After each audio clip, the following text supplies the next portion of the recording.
Est-ce que ça va mieux au niveau somatique? Est-ce que les gens ont gardé un logement? Est-ce que les gens vont plus en prison? Est-ce que les gens arrêtent de prendre des risques? Et tout ça permet d'avoir un peu une évaluation du moment, quoi.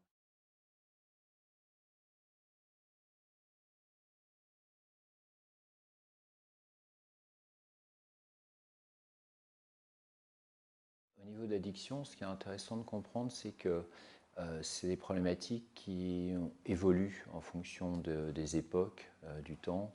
Si on reprend la classique définition, mais qui permet d'englober un peu les choses de Olivenstein, celui qui avait fondé Marmottan, c'était que la toxicomanie, c'est la rencontre d'une personnalité, d'un produit et d'un moment socioculturel. Donc c'est important de comprendre qu'il y a aussi le moment socioculturel et qu'en fonction des époques, il y a certaines addictions, certaines problématiques addictives qui vont se présenter d'une certaine manière. Donc c'est pour ça qu'initialement, les problèmes d'addiction, enfin de toxicomanie, on disait à l'époque, étaient très centrés sur les opiacés et qu'un centre comme Marmottan a ouvert pour les problématiques d'héroïne, d'opiacés, de benzodiazépines, ces choses-là, et que petit à petit ça a évolué vers d'autres problématiques et ça s'est élargi avec toujours le même processus un peu de base, c'est comment quelqu'un avec une habitude, un usage d'un produit commence petit à petit à perdre pied, c'est-à-dire petit à petit à passer de plus en plus de temps sur cette problématique-là et à perdre le contrôle de cette problématique, enfin de cet usage, et l'usage devient problématique. Donc initialement, donc, je disais, c'était les opiacés, ça s'est beaucoup élargi à la cocaïne à partir des années 90, où là on a eu de plus en plus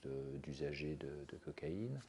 Et ces derniers temps, là, en plus à Paris, ça s'est vraiment élargi aux usagers de crack, donc de cocaïne basée pour pouvoir être fumée, qui correspond à un bon pourcentage de patients que l'on peut voir ici, quoi. Et dans le nord-est parisien notamment, il y a pas mal d'usagers de crack. Mais on a aussi beaucoup d'usagers qui prennent d'autres choses, hein. Beaucoup de polyusage, donc de consommation de plusieurs produits en même temps. Donc, je disais les opiacés, la cocaïne, le crack, l'alcool, le cannabis, bien entendu, qui est aussi en toile de fond, hein. Il faut savoir que le cannabis est la première substance illicite consommée en population générale. Donc, sur un grand nombre de gens qui consomment, il y a un pourcentage non négligeable de gens qui ont des problèmes avec le cannabis. Donc, ça fait, comme il y a beaucoup de gens qui consomment, ça fait aussi beaucoup de gens qui ont des problèmes avec le cannabis. Donc, on peut voir des gens qui viennent consulter pour des usages de cannabis. Donc, ça, alors, je pourrais dire d'autres substances, mais globalement, c'est les plus fréquentes. Et puis, depuis les années 2000, on a élargi la notion de toxicomanie à ce qu'on appelait la notion d'addiction, donc au processus commun à toutes ces habitudes et problématiques d'usage, à aussi d'autres conduites sans substance, notamment le jeu d'argent en premier lieu. Donc en anglais, c'est le gambling, voilà, pour distinguer du jeu. Voilà. Donc là, c'est le jeu d'argent. Euh, et le jeu d'argent peut entraîner des problématiques aussi excessives, déprimées, des dettes hyper importantes, des gens qui se mettent à jouer l'argent qu'ils n'ont pas, parce que tant qu'on joue l'argent qu'on a, ça va à peu près, mais quand on commence à jouer l'argent qu'on n'a pas, on peut commencer à avoir des activités délictueuses pour se procurer de l'argent et puis se mettre dans des situations pas possibles. Et là, la centration et les risques sont hyper importants.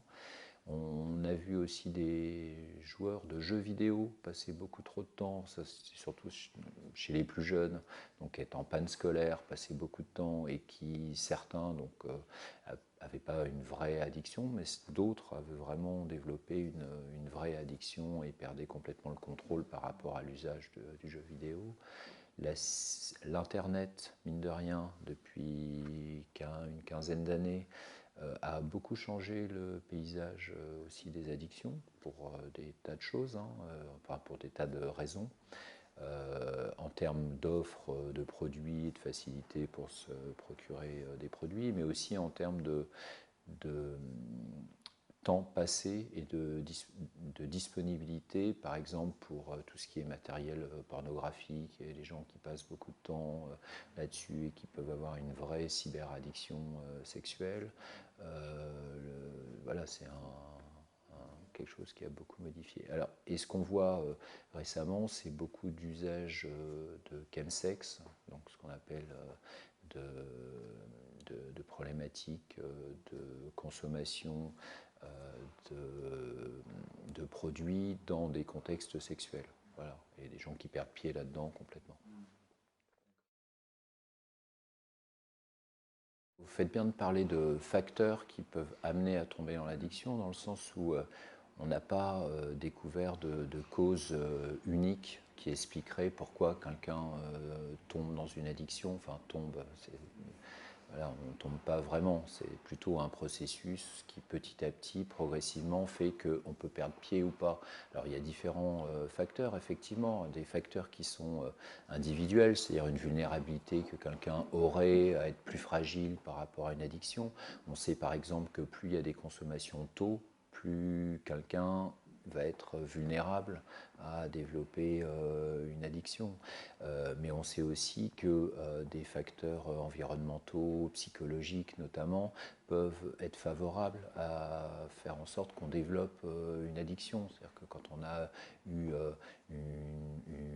des traumatismes, une vie compliquée, des relations fragiles, peu stables, voilà, on peut être plus, on va dire, sensible ou vulnérable pour petit à petit se laisser prendre dans une addiction ou trouver un réconfort dans une addiction. Après, il y a aussi des facteurs qui sont plus environnementaux, relationnels, c'est-à-dire qu'on peut être aussi dans des environnements où beaucoup de gens autour consomment, et donc ça peut être des sollicitations auxquelles on a du mal à résister, et certains trouvent dans ces consommations-là enfin, des appuis relationnels, une identité relationnelle qui fait que bah, ces facteurs environnementaux seront présents. Et enfin, on pourrait dire qu'il y a aussi un environnement plus global au niveau de la législation, au niveau de l'offre, et certains pays vont tolérer certaines consommations, vont favoriser d'autres, et que ça, c'est des régulations qui existent au niveau du collectif. Et que c'est particulièrement important de comprendre que ces actions-là, à ce niveau-là, ont aussi des effets sur l'addiction. Voilà.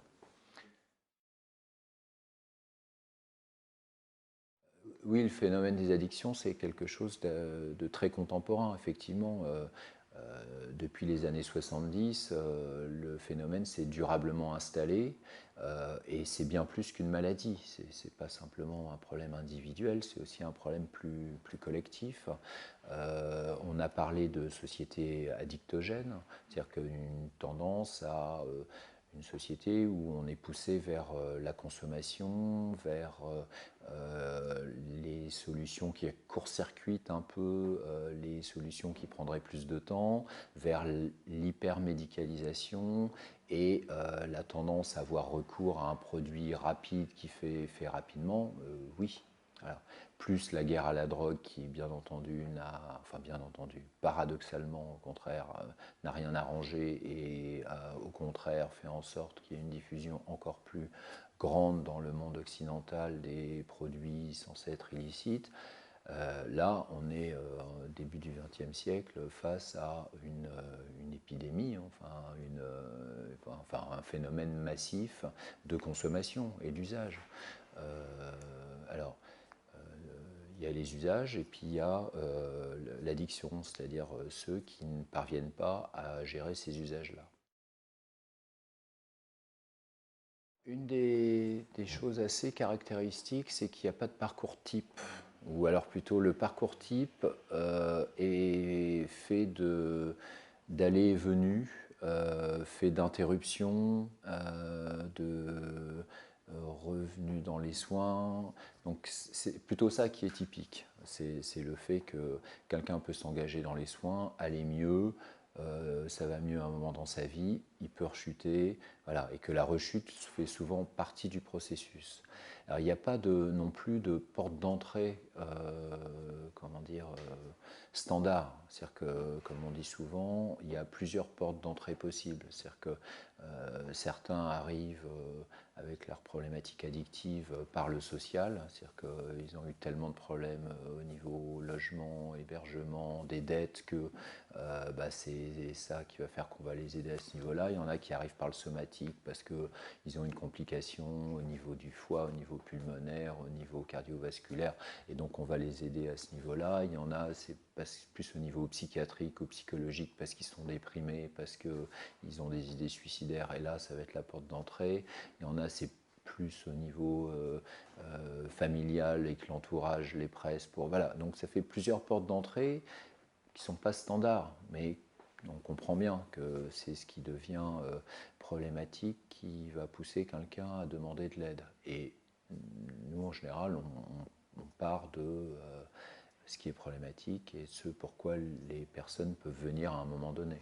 D'accord. Donc en fonction de cette démarche-là, Voilà. le traitement Ouais. sera forcément Ouais. différent. Il n'y a pas forcément toujours une période de sevrage, ensuite un accompagnement. Non. Alors très classiquement, quand je dis avant, c'était avant la politique de réduction des risques, c'est-à-dire avant les années 90, donc avant le sida qui a obligé à penser un peu différemment la prise en charge des toxicomanes. Avant, c'était plus classique et encore, hein, c'était pas aussi standardisé que ça, mais très schématiquement, on pourrait dire que euh, on avait bâti les soins autour de la cure, c'est-à-dire que quelqu'un faisait une hospitalisation pour se sevrer et ensuite partait en post-cure pendant plusieurs mois pour se mettre au vert, pour faire l'expérience de vivre sans produit, et ensuite il pouvait revenir dans son milieu ou alors faire sa vie ailleurs et tout. Les choses se sont beaucoup plus complexifiées que ça parce que, ça ne donnait pas forcément les résultats non plus à chaque fois. Ça reste tout à fait utile pour certains, à certains moments donnés, de faire ce parcours-là et de vivre des expériences sans produit et d'aller se mettre au vert et tout, mais ça ne suffit pas. Ben, souvent, il faut pouvoir aussi travailler en continuité, travailler là où la personne habite, travailler en fonction de tas de dimensions aussi qui sont à travailler donc, sur la longueur.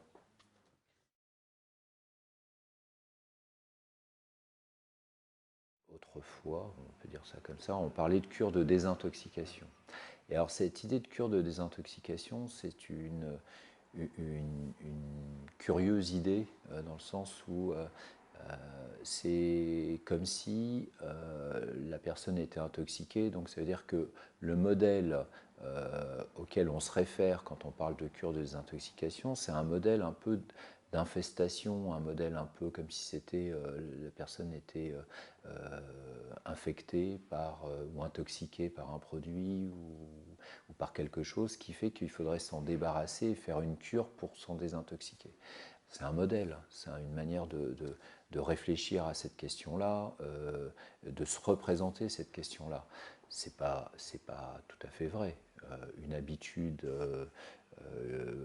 problématique comme une addiction, c'est pas parce qu'on est intoxiqué par le produit, c'est petit à petit parce que pendant des années, on a pris une certaine habitude, on a mis des tas de choses dans l'habitude qu'on a prise et l'addiction commence à avoir une fonction dans sa vie, une fonction rassurante, une fonction dans la relation, une fonction même d'identité. C'est-à-dire que c'est étonnant de pouvoir dire je suis fumeur, je suis alcoolique, je suis toxicomane, je suis craqueur. Enfin, c'est étonnant d'en arriver à là, comme si un produit, une molécule devenait une identité. on s'est aperçu qu'on était obligé petit à petit de déconstruire et de travailler sur cette notion d'identité-là, et qu'il y a différentes manières de le faire, et que dans tout ce qui est traitement des addictions, il y a toujours au moins deux dimensions à travailler. Une qui est arrêter le processus en lui-même, c'est-à-dire le processus, on va dire le côté biologique, le côté, voilà, il faut arrêter le processus pour l'entraver, pour arrêter de... Et donc ça, on est obligé médicalement, biologiquement de céder pour ça.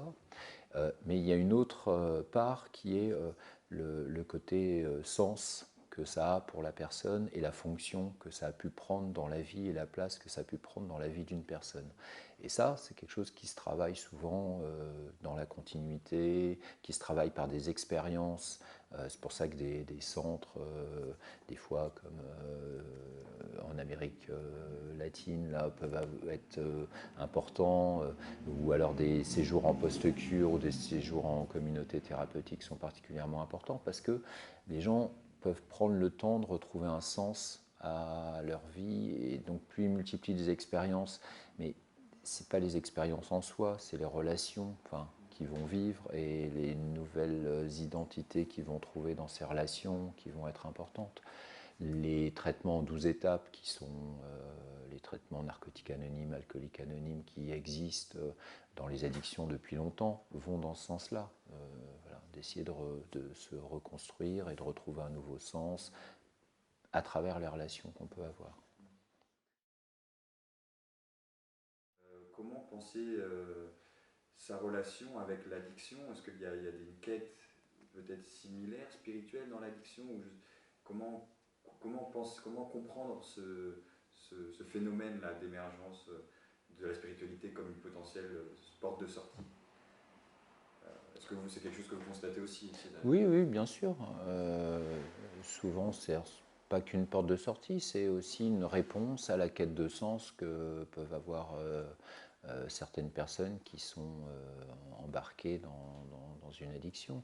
Et que quand ils arrêtent, il y a un tel sentiment de vide, un tel sentiment de ne pas savoir un peu qui ils sont et de perte d'identité, surtout quand ils sont allés loin hein, dans le processus addictif, quoi. Il y a quelque chose à reconstruire dans cette quête de sens, et ça peut être rassurant des fois d'aller vers certaines communautés religieuses, certaines pratiques religieuses, certaines pratiques spirituelles, parce qu'il peut y avoir du spirituel non religieux. Et oui, ça peut être tout à fait rassurant et bénéfique à certains moments pour certaines personnes, avec le risque après de ne pas se laisser enfermer là-dedans. Ça, c'est encore une autre question. Mais bien entendu que beaucoup de personnes qui se retrouvent très désocialisées, très marginalisées, très seules, parce qu'il faut aussi bien voir ça, hein, ça a souvent des effets et des dégâts relationnels importants, l'addiction. C'est-à-dire que les gens autour des personnes ont du mal à supporter, et donc il y a souvent beaucoup de ruptures de liens, et qui fait que les gens sont loin de leur famille, loin de leurs amis, loin, et qui se retrouvent désespérément seuls. Donc retrouver un sens et une communauté de personnes qui puissent les accompagner, les accueillir et retrouver un sens relationnel, c'est particulièrement important. Bien sûr qu'il y a des réponses médicamenteuses aux addictions, mais comme je vous disais, ce n'est pas que médicamenteux. Et on conçoit bien que la réponse médicamenteuse ne peut s'accompagner que dans un cadre de prescription, de délivrance et d'accompagnement psychothérapique qu'on construit petit à petit avec quelqu'un. Donc le médicament, oui, c'est un outil, c'est utile, voilà. Mais bien sûr, s'il y a un accompagnement et qu'on sait pourquoi. Alors, on n'a pas trouvé de médicament qui soit comment dire, miraculeux sur l'addiction. C'est-à-dire qu'il y a beau avoir des recherches comme médicaments addictolytiques, c'est un médicament qui ferait en sorte qu'il n'y ait plus d'addiction, ça n'existe pas ça n'existe pas encore, ou ça n'existera peut-être pas, mais en tout cas, il n'y a pas de médicaments dans ce principe-là. Ce qui existe et ce qui donne des bons résultats, c'est des médicaments de substitution. Alors, mais les médicaments de substitution, ils peuvent s'entendre que par rapport à certains types et certaines problématiques. Par exemple, il y a des médicaments de substitution opiacés, la méthadone et la buprenorphine, c'est pour les gens qui prennent des opiacés, donc de l'héroïne ou de la morphine. Il n'y a pas de substitution à la cocaïne, par exemple. Il y a des substituts nicotiniques qui marchent bien pour le tabac. Donc c'est les deux exemples que l'on a où on sait que ça marche bien. C'est-à-dire que ça aide, en tout cas, les gens qui ont des problématiques de tabac et les gens qui ont des problématiques d'opiacés, à un moment donné, à arrêter le processus, comme je vous le disais, il y a arrêter le processus à un moment et travailler le sens et travailler plus le côté psychothérapique. Donc on sert de ces médicaments-là d'une certaine manière pour arrêter le processus, que les gens arrêtent de lutter contre eux-mêmes, que les gens arrêtent de s'en vouloir, arrêtent de chercher à consommer et soient suffisamment tranquilles et stables pour pouvoir travailler plus tranquillement les autres aspects.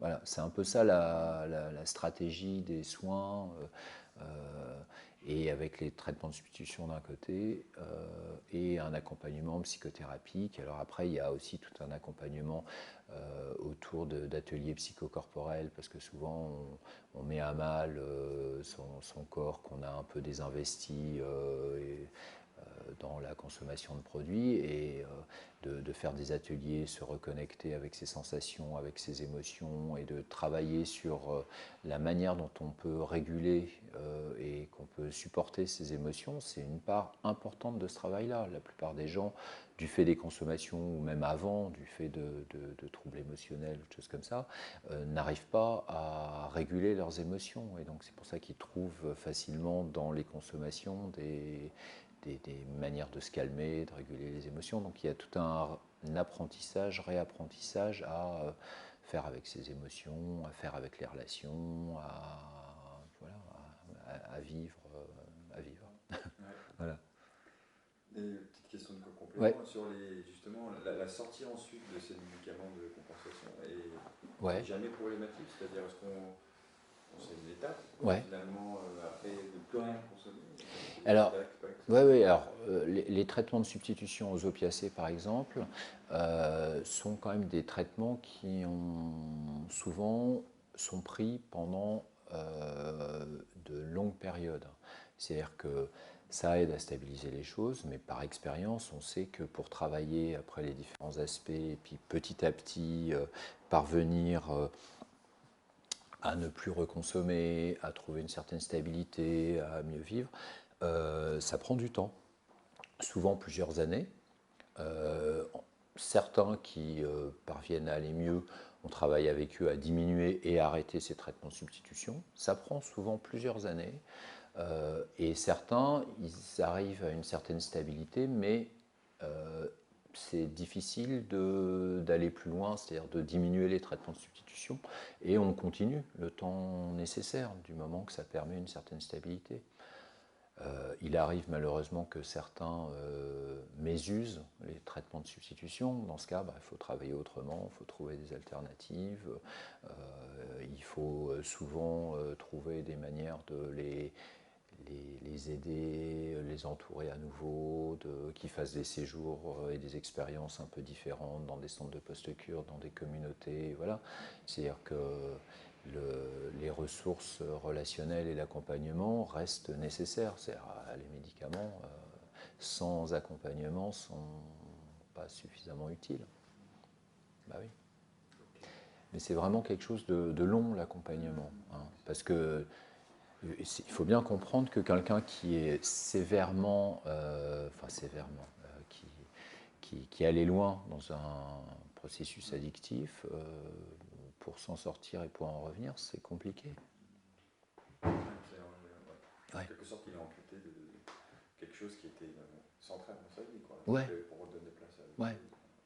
Et puis comme souvent ça survient à l'adolescence ou au début de l'âge adulte, c'est comme s'il y avait quelque chose dans le développement psychoaffectif qui aurait dû se passer. C'est encore le moment où on construit sa vie, où on apprend à sortir de l'enfance, des parents, et qu'on construit sa vie d'adulte, tout ça.